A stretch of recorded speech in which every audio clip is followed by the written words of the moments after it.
recognition from their government. And it's a way to do that. It's a really a way to do that. And it is cost effective. And our experience show that some jurisdictional country, it can cost like $3 per hectare. And that tells the story. And if we have an indigenous territory secure, and I think the maintenance of this territory, you will not just have a biodiversity, you have a thriving community and a living forest that we all depend on. Thank you. Thank you very much, Samuel. It's really striking. Yeah, thank you. I think that 90% and 10% figure that you gave is really striking of the opportunity that could exist under Target 3 for IPs and LCs to self-decide that the recognition of their territories could contribute to this target. That's very compelling. Andrea, moving on to you now. So how does the International Indian Treaty Council see Target 3 in your regional context? And are there any practical examples that you can share in this regard? Losiam Chapu, Umawayim, respectful greetings to all of my relatives. I think they're going to start a PowerPoint backstage, and I'm going to control it here. They have the COICA one up there. Maybe Fany should go next. No, they'll switch to yours. Okay. Yeah. Thank you. Thank you very much.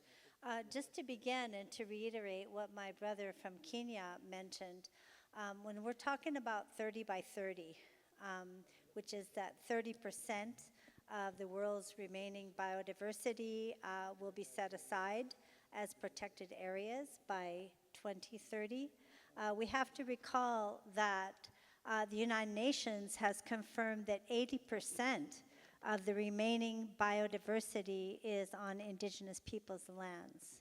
So just do the math for yourself a little bit. How much of that targeted land is going to be targeting the lands and territories and waters that have traditionally been owned, used, occupied, and acquired by indigenous peoples themselves? Thank you. Do the math for yourself. And the reality is that although conservation sounds like a lofty goal, and indigenous peoples have an intrinsic spiritual relationship to the concept of wilderness, and I just want to say I thought of this morning to tell you that the way that in my nation, the Yaqui Nation, is a desert indigenous nation, that is partly in southern Arizona, United States, and partly in northern Sonora, Mexico. They ran a pretty serious border through our traditional homelands a couple of hundred years ago. But we say our word for the spirit world, heaven, some call it, is Sewa Huya, which means the flower wilderness, not the flower garden, but the flower wilderness. And I just wanted to share that. But this is a picture of indigenous peoples protesting, the Karen indigenous peoples in Thailand, when the World Conservation, the World Heritage Site was created out of a national park, despite the protests not just of indigenous peoples, but UN human rights experts back in 2021, because the reality for them is forced relocation, violence, targeting of indigenous peoples as criminals, and even targeting for assassination, sexual violence, and many other forms. And I just wanted to bring out that despite the recognition since 2007 of the right to free, prior, and informed consent for indigenous peoples as the internationally recognized minimum standard in the UN Declaration, no indigenous peoples were consulted or involved in the creation of the 30 by 30 target. I wanted to, thank you. I wanted to bring out, we were approached just at the end of June by an effort going on at the United Nations Environment Program together with what's called conservation funders and some UN human rights experts to create ethical rights-based principles for engagement with indigenous peoples. So very quickly, we put out a questionnaire in 5 languages We gave people about 10 days, peoples and indigenous nations around the world, to respond. Thank you, Fany, for responding for COICA, which represents indigenous peoples in 6 different Amazon countries. We were actually surprised with the time frame to get 73 responses representing 722 distinct indigenous peoples from all regions, and 8.3 reported million indigenous individuals.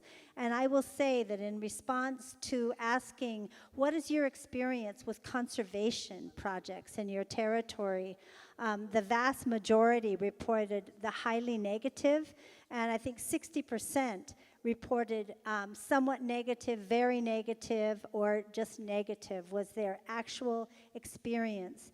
And different violations that were reported included forced relocation, burning and destruction of home sites, lack of access to traditional food, gathering, whether it's hunting, fishing, farming, or pastoralism, and lack of access to sacred sites and ceremonial areas were just some of the violations that were reported. And I just wanted to bring out the importance, as my brothers and sisters have, of the importance of recognition of indigenous peoples' land rights and territories based on the UN Declaration on Rights of Indigenous Peoples, and also the call on states. It says states shall, not should, recognize legally indigenous peoples' land rights and land tenure. And we feel that this must be a prerequisite before any form of discussion or planning about implementation of conservation-oriented programs, including carbon offset programs under climate change, World Heritage Sites, and national parks. And this is just one to conclude this response. This is a picture from North America, because we usually consider examples in Asia and Africa and Latin America, and there certainly are many, many from there. This is just down the road from my nation, belonging to the Tohono Nation, and they were forcibly removed from the land around Quito Boquito Spring in Arizona in the 1950s to create a national park called the Organ Pipe National Monument. And because it was so-called protected land and 2 endangered species live in the spring, and it's also a ceremonial site for the Tohono O'odham, but because it was federal land, federal protected land, President Trump at the time in 2019 could go in and build a piece of his border wall there. He had access because it was federal protected land, and the heavy equipment broke the infrastructure of the spring. It began to drain, and you can see the border wall in the background, and they had to drain the spring and line it with plastic lining. And no one knows the fate of this these endangered species, but Tohono O'odham peoples went to prison, went to jail for protesting the destruction of their sacred site on a so-called protected, conserved area. So I just wanted to bring out these examples. There are many, many around the world, but I will end my answer with this response. Thank you.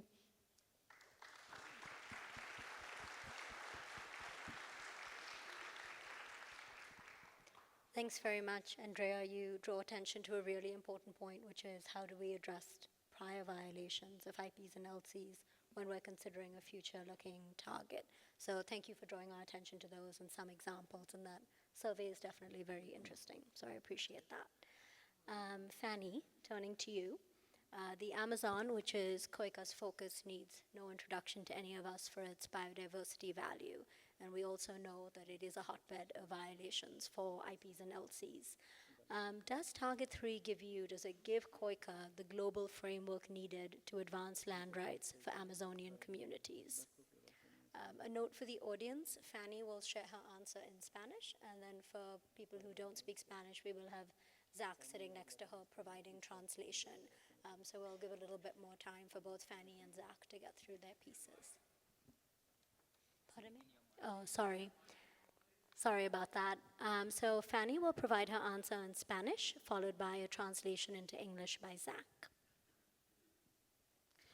Bueno, muy buenas tardes para todos. Un saludo especial para los dueños y ancestros de este territorio y de nuestros hermanos indígenas que están presentes en este territorio. Good afternoon to each of the brothers and sisters that are present right now, and there are the owners of the indigenous territories.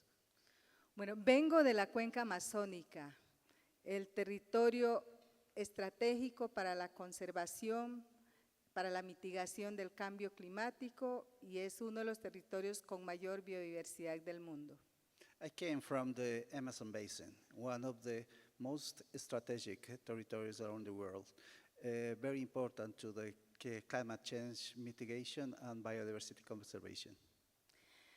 Somos 511 pueblos indígenas que habitamos la cuenca amazónica y tenemos nuestras formas de cómo cuidar nuestros territorios, porque no vemos los territorios como algo aislado de la biodiversidad, del agua, del río. No fragmentamos el territorio. Tenemos una visión integral de nuestro territorio, de manera que el cuidado y la conservación debe ser integral. We have a special way to see the things. We consider that our territories are one thing with the people, with the river, with the water, with the biodiversity. So we have this special and own way to take care of our lands. Somos la organización indígena más grande del mundo y como tal, a través de la iniciativa 80 por 25, que significa cómo conservar la Amazonía en un 80% de aquí al año 2025, para que no llegue a su punto de no retorno. Aportamos muchísimo con nuestros aliados a la Meta 3 precisamente, e incluimos el concepto de territorio indígena en esta Meta 3. We are 511 indigenous peoples, and we are one of the most largest indigenous organization around the world. Our initiative is called 80 by 25 that proposed protect the 80% of the Amazonia by 2025.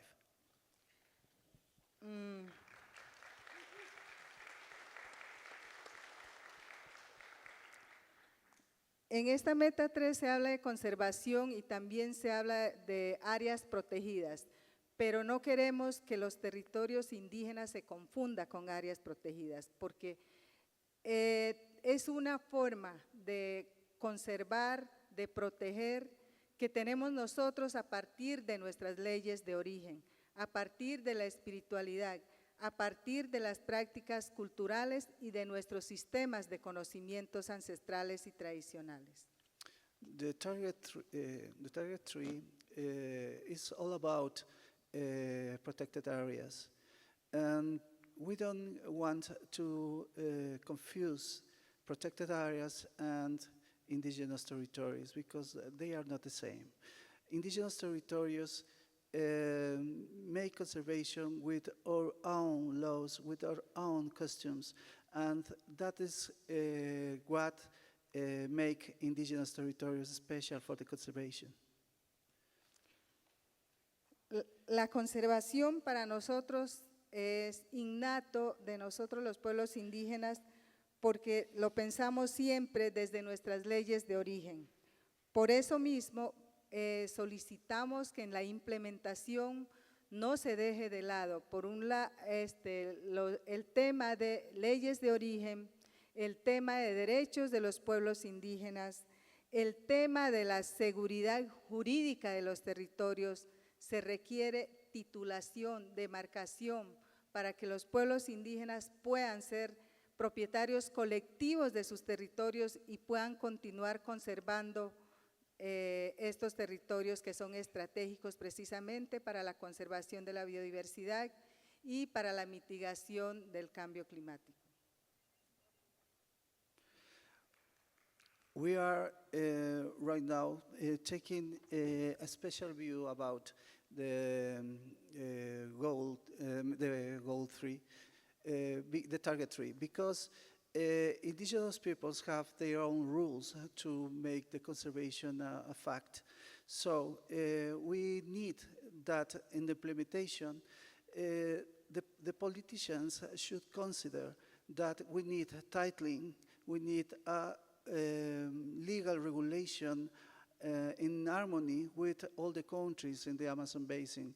So this way we can develop our systems of management of the territory and bring the conservation in a good way of biodiversity.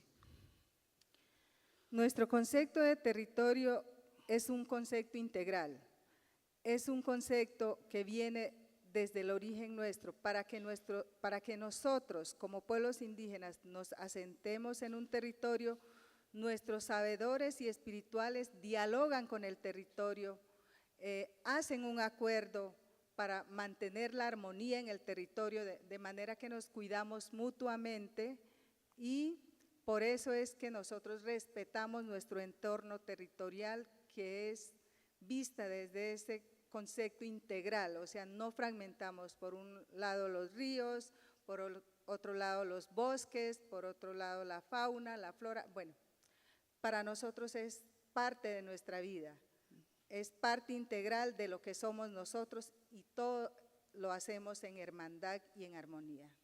We consider, I repeat, is the indigenous territories form a unity. People with the knowledge, with the spirits, with the river, with the water, they are one. We don't take apart any of these elements of the concept of territories. We are the territories.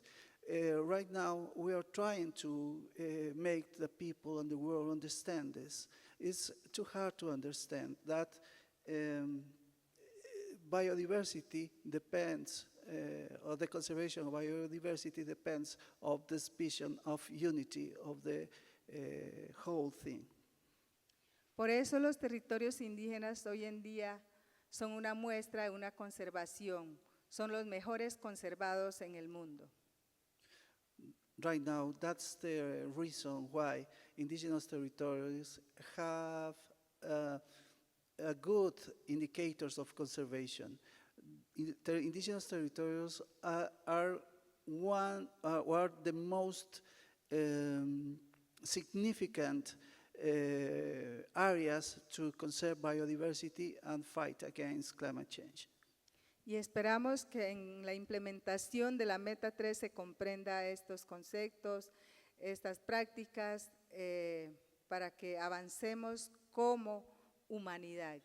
Todos somos responsables de nuestra biodiversidad, todos somos responsables de cambiar el horizonte para que el cambio climático no nos afecte gravemente a la humanidad y al planeta.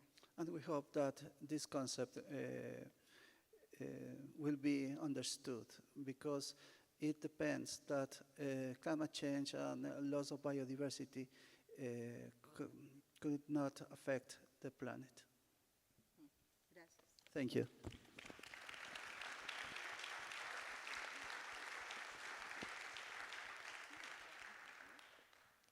Thanks very much, Fany. I particularly took note of what you said about Indigenous peoples not viewing territories as separate from themselves, and I think that's a message we've heard a lot today.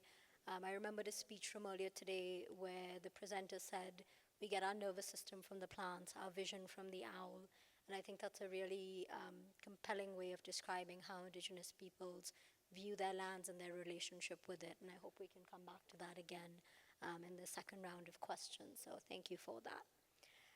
Andrea, back to you. You shared some very valid concerns from Indigenous peoples globally about Target 3. What are some solutions or recommendations that you have, primarily for conservation organizations, in this regard? Thank you, and I have a couple more pictures to show. But part of the reason for our strong concern with the creation of the Global Biodiversity Framework, Kuming Montreal, we were able to, with a lot of fight and struggle, like usually at the United Nations, to insert in the global biodiversity framework this language that says, in this regard, nothing in this framework may be construed as diminishing or extinguishing the rights that Indigenous peoples currently have or may acquire in the future. And that's actually in the biodiversity framework now. And one thing we can make sure of is that it be implemented fully and that we not push that aside or consider it to be nice words. Rights like self-determination, of course, people have said rights to lands, territories, treaty rights, free prior informed consent. All of these are rights that are internationally recognized as a minimum standard and need to be implemented in the 30 by 30 program, and that's one way that we could be supported. Another one, which Fany and others referred to, is recognition that Indigenous peoples are experts with time-tested solutions. We heard a very good presentation about Indigenous science, and it's important to recognize, for example, our Yaqui traditional farmers can look at the moon, the full moon, and talk to the insects, and they know 6 months from now if it's going to be wet or dry, hot or cold, so they know what color of corn to plant. There is no Western science that can compete with that level of knowledge based on our unity and relationship. These are just 4 short examples from North America that we've also taken and had recognized in the context of the global climate change discussions. One is the importance of Indigenous soil and soil restoration. Soil, healthy living soil with the full biodiversity that has not been destroyed by overgrazing, deforestation, erosion, chemicals like pesticides and fertilizers, is the 3rd largest absorber of greenhouse gases in the world after the ocean and the atmosphere. This is our family farm on the left. On the right is in the nation of Hawaii. They removed the invasive species, the eucalyptus, and the water table came back up so they could plant their traditional foods, taro. On the bottom left is seed trading among our desert farmers, drought-resistant seeds so that we can preserve our water table. And of course, on the right, I'm not preaching to the choir here when I talk about the importance of the restoration of buffalo as climate-resistant, but also as compatible with the preservation of the native grasslands to hold the moisture in the soil. Next slide, please. I want to just uphold and emphasize this issue that we're delving into now of climate financing. I think you missed the slide, but that's okay. Oh, I have the clicker. My goodness. Technology. I'm over-enthused. No? Okay. Nope. Okay, sorry. Okay, wait. Okay, I just wanted to say that we're realizing that there's a lot of money behind what's called conservation. And we found out that in 2021, the New York Stock Exchange initiated a new natural assets class that they valued for ecosystem services to start at $125 trillion annually. And just compare that with how much they're offering Indigenous peoples. So what tiny fraction of even what's promised is there. That means there is a lot of money behind what's called conservation in investment. And we found out when we did the questionnaire that I referred to that the vast majority of Indigenous peoples had no idea that were affected by these kinds of projects and programs with all the violations I mentioned before, even know the source of the funding behind them.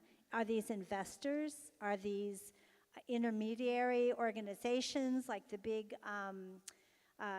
what they call environmental organizations, conservation organizations? Who's putting the money into these protected areas and who's actually benefiting?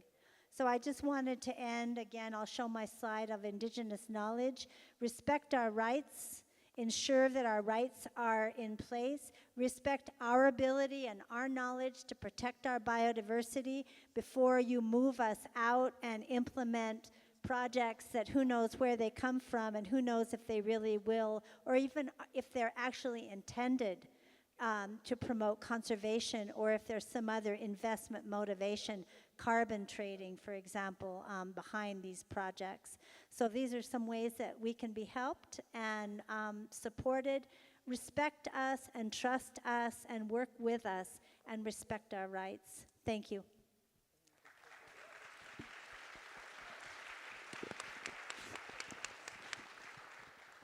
Thanks very much, Andrea. That's a really good foundation for the next two questions I'd like to pose to our panelists on financing.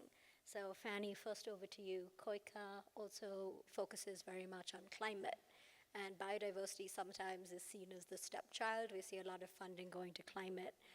How do we bring together this funding for both climate and biodiversity to see better outcomes on the ground?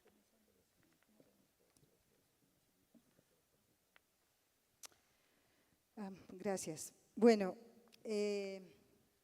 precisamente es por esa mirada de fragmentación que se tiene del trabajo que se debe hacer en los territorios o ecosistemas estratégicos para conservar la biodiversidad y para mitigar los efectos del cambio climático y la adaptación. Aquí tenemos que tener una mirada integral de gestión territorial como lo tenemos los pueblos indígenas, y las políticas también deben ir orientadas de manera integral porque el problema a la hora de la verdad es la misma. Es el mismo. Well, the main situation here is that taking apart climate change and biodiversity is a problem because the wilderness is not it does not have separate things. Climate change and loss of biodiversity is one problem, and this problem is in territories. That's why indigenous peoples from many years ago, many centuries ago, take care of this problem as one integral thing. Además, para la Convención Marco de Cambio Climático hay recursos ya para financiar actividades en territorio. En cambio, para la biodiversidad hasta ahora se está discutiendo y nosotros como pueblos indígenas primero decimos el reconocimiento de los derechos de los pueblos indígenas, la seguridad jurídica de los territorios y el financiamiento directo a los territorios donde realmente se hacen las actividades de conservación, de mitigación, de adaptación, bueno, todo, o sea, nosotros no lo vemos si es temas de cambio climático, si es tema de conservación de la biodiversidad, nosotros vemos siempre desde un punto de vista integral. Y para los pueblos indígenas, creo que esa mirada debe llegar a estos espacios de discusiones, tanto de, por ejemplo, los escenarios de la COP de cambio climático y COP de biodiversidad. O sea, para nosotros es la misma mirada, pero bueno, así son las políticas. Well, climate change and biodiversity finance are different. Climate change has more resources. Biodiversity is right now beginning the finance on biodiversity. But our solution is make indigenous mechanisms to financing territories, to financing the defense of the rights. Because once in territory, the problems are all about the relationship between people and nature. So right now we are waiting for the decision makers have or make good decisions, and we are waiting for coherent policies. Bueno, y cada vez que haya mercado van a fragmentar las actividades de conservación o de mitigación para el caso de la Amazonía, y nosotros no queremos eso. Hoy se habla de cambio climático, o la COP de cambio climático, la COP de biodiversidad, y ahora muy seguramente vendrá otras COP que son, por ejemplo, para la conservación del agua, porque como pueblos indígenas no entendemos cómo se puede hablar de conservación, de biodiversidad, cuando se deja de lado el recurso hídrico, que es la fuente de vida, y gracias a ello se conserva y existe la biodiversidad. Entonces, por estar fragmentando, es que dejamos de lado y cada vez vamos fragmentando y haciendo diferentes espacios para discutir un problema que es un problema o una solución que es integral. Right now, there is a call for climate change, there's a call for biodiversity. We think that soon will be a call for water. And these things are not apart. These things, the problems are in one situation in common, that is territory. Right now, we are against that. Put apart the problems, put titles in the problems like climate change, like biodiversity, like water, when the problem is one. The problem is the respect to the rights of indigenous peoples, the respect to the rights of local communities, and we expect that in the future all the things will put together. Entonces es necesario ver los problemas de manera integral y las soluciones de manera integral para avanzar realmente en nuestros objetivos, que es, por un lado, conservar la biodiversidad, porque sin biodiversidad no hay vida, sin agua no hay vida. Si no buscamos soluciones al cambio climático, la humanidad es la que se afecta, y el que más sufre es la Amazonía, que ya está llegando a su punto de no retorno. Si la Amazonía llega a su punto de no retorno, va a ser gravísimo para la humanidad, porque la Amazonía es el regulador del clima, es el reservorio del 26% del agua dulce del planeta, y otros servicios ecosistémicos que presta la Amazonía va a desaparecer si no tomamos medidas para que la Amazonía no llegue a su punto de no retorno. We are very worried about the tipping point of the Amazon basin, because Amazon basin is the storage of 26% of the sweet water around the world.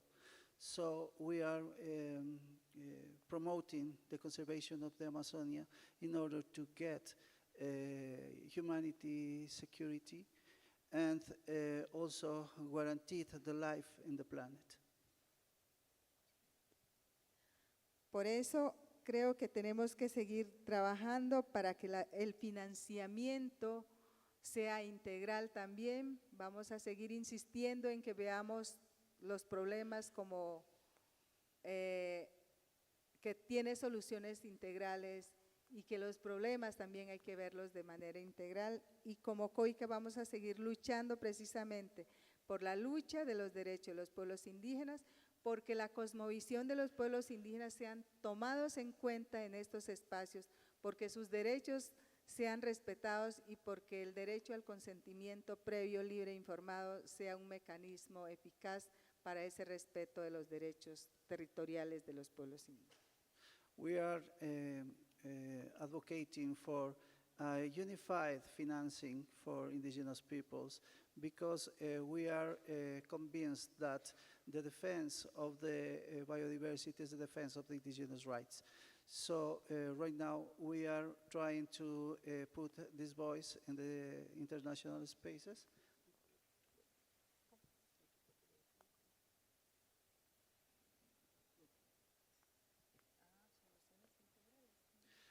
And make in these spaces as united solutions without putting apart the things. Thank you.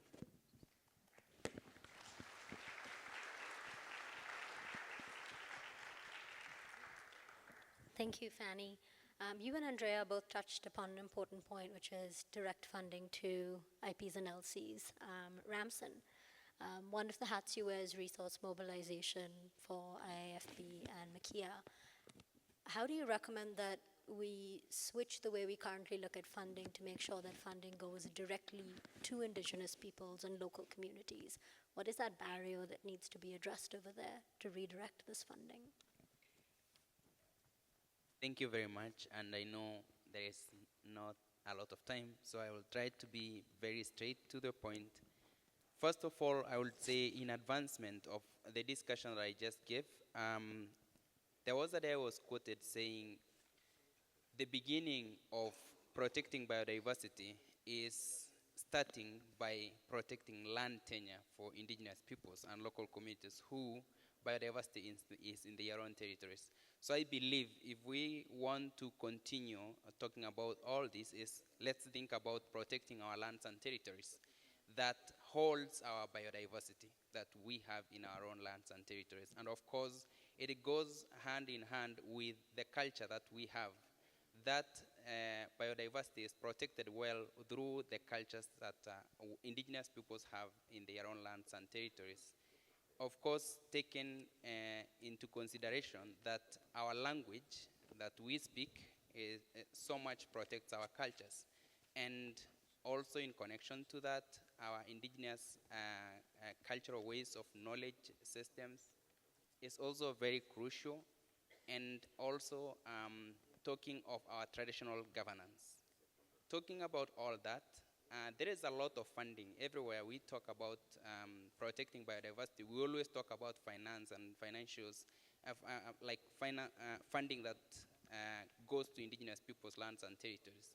But we are talking now of direct funding to Indigenous people's lands and territories.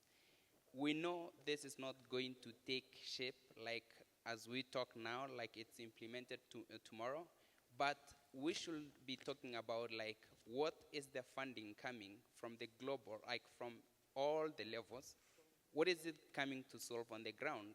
Sometimes Indigenous peoples and local communities who are custodians of biodiversity are not included in the discussions around how this funding come, do they come through.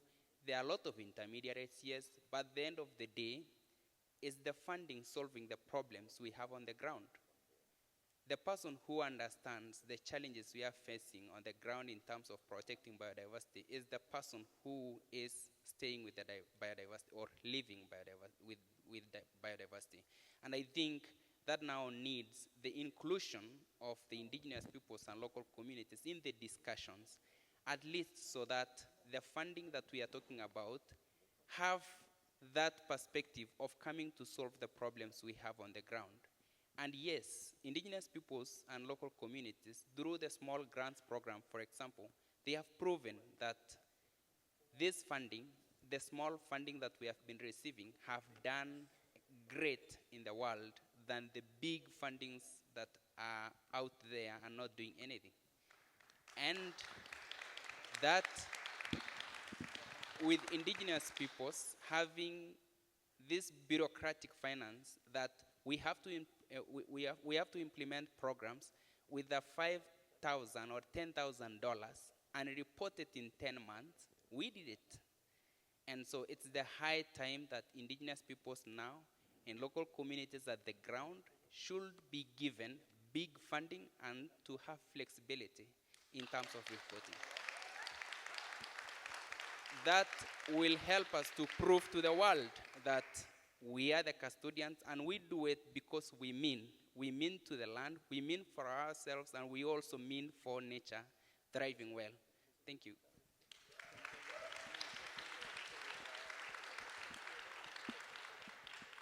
Thank you very much, Ramson.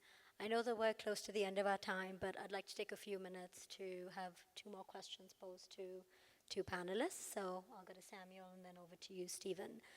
Samuel, so you mentioned, and other panelists have also mentioned, the need to value traditional knowledge systems and the spiritual relationship between IPs and their territories.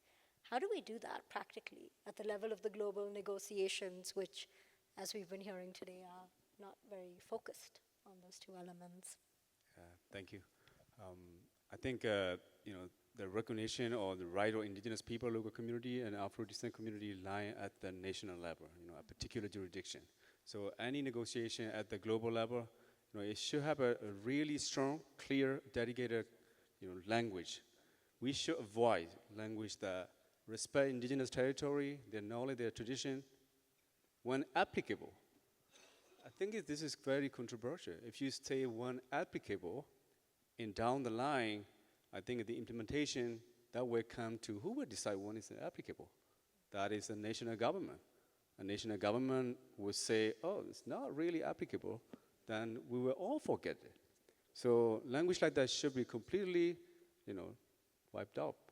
And I think it also to recognize that indigenous, international organization and government can really play a critical role in defending the right of indigenous people, forests, biodiversity, cultural diversity, by adopting the indigenous traditional knowledge, their culture association with nature and forests, their spiritual value, cultural value in global conservation framework.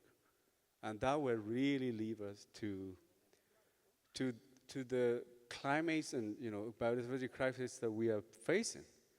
And I cannot emphasize much more, because I think if we work with indigenous people, they will always tell us, they need their land right. When they have their land right, and then the rest will follow. Indigenous people, if you ask them, do you have a map of your territory? They don't have a map. They don't need to have a map. But until the miner or the gold miner come into their area, this is where they need to draw a map to say, oh, this is where I am. Yeah, this is where our land is. So if you ask them how many species you have in your territory, maybe they might not know. But then the scientific report has actually verified that 80% of global diversity in their territory. So, and as an organization that is supporting indigenous people, local community, Afro-descent community land right, I think this is very good opportunity for us to continue to ask for legal recognition of their land right. And the reason I said that is because without having a clear designation on indigenous territory, how on earth we can write a national biodiversity strategy and action plan that will not violate the right of indigenous people that have been protecting this 80% of the biodiversity. We have heard this enough. I think the reason why they are really good at protecting is the spiritual relationship. We're just sitting in front of a very spiritual well-being. So when I speak, I feel the spirit is here. So language has to be very clear, and then I think in the negotiation, the recognition of indigenous people's right has to be included. And thanks a lot.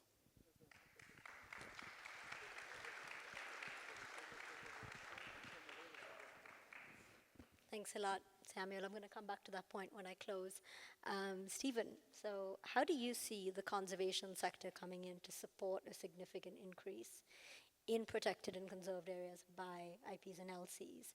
And one thing that I'd like to draw attention to is the reinterpretation of wilderness that we'll be discussing at WILD12, the goal of which is to better enable IP and LC inclusion and conservation. I'm curious to hear if you have any thoughts on that as well. I see we're out of time, so I'm just going to close with 2 quick points, I guess. One is that despite the challenges which has been noted by everybody here and are completely legitimate, we're actually on quite a roll in terms of indigenous and community conservation. The governance type, the IPLC governance type, is finally getting recognized globally, and we're seeing wonderful examples, whether it's in marine areas off Hawaii for Papahana Makeokeo, whether it's in Namibia with conservancies, or whether it's in Canada with Haidinanine, a terrific example of an indigenous-led protected area which meets the criteria under Target 3. So we're making real progress despite the challenges that we have.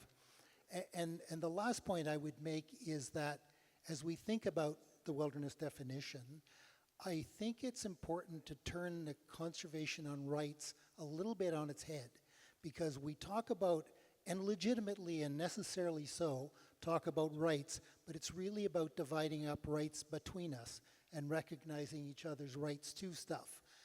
I think we have to bring in the rights of nature to persist. And we've not been good at that, either in countries or in conservation groups. These things we share this planet with have a right to live, and we've got to turn the rights conversation around so that we consider that element. Thanks.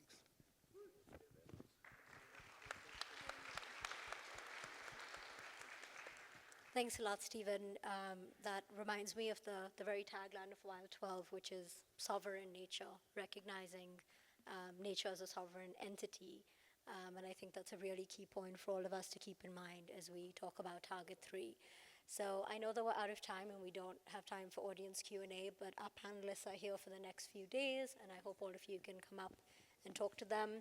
I just wanted to share maybe my overall reflection before we wrap up, which is a real change in how we approach the conversation around Target 3, and I think Target 3 has a role to spur that. So as conservation organizations, as organizations that want to prioritize and engage with Indigenous peoples and local communities, we need to move to an approach of co-designing, involving IPs and LCs from the outset. It's not consultation, it's dialogue, it's co-design of all programming, and it's also about direct funding. It's about making sure that when Indigenous peoples and local communities are being recognized in the Global Biodiversity Framework, they are being given the enabling conditions, such as funding, to actually do so.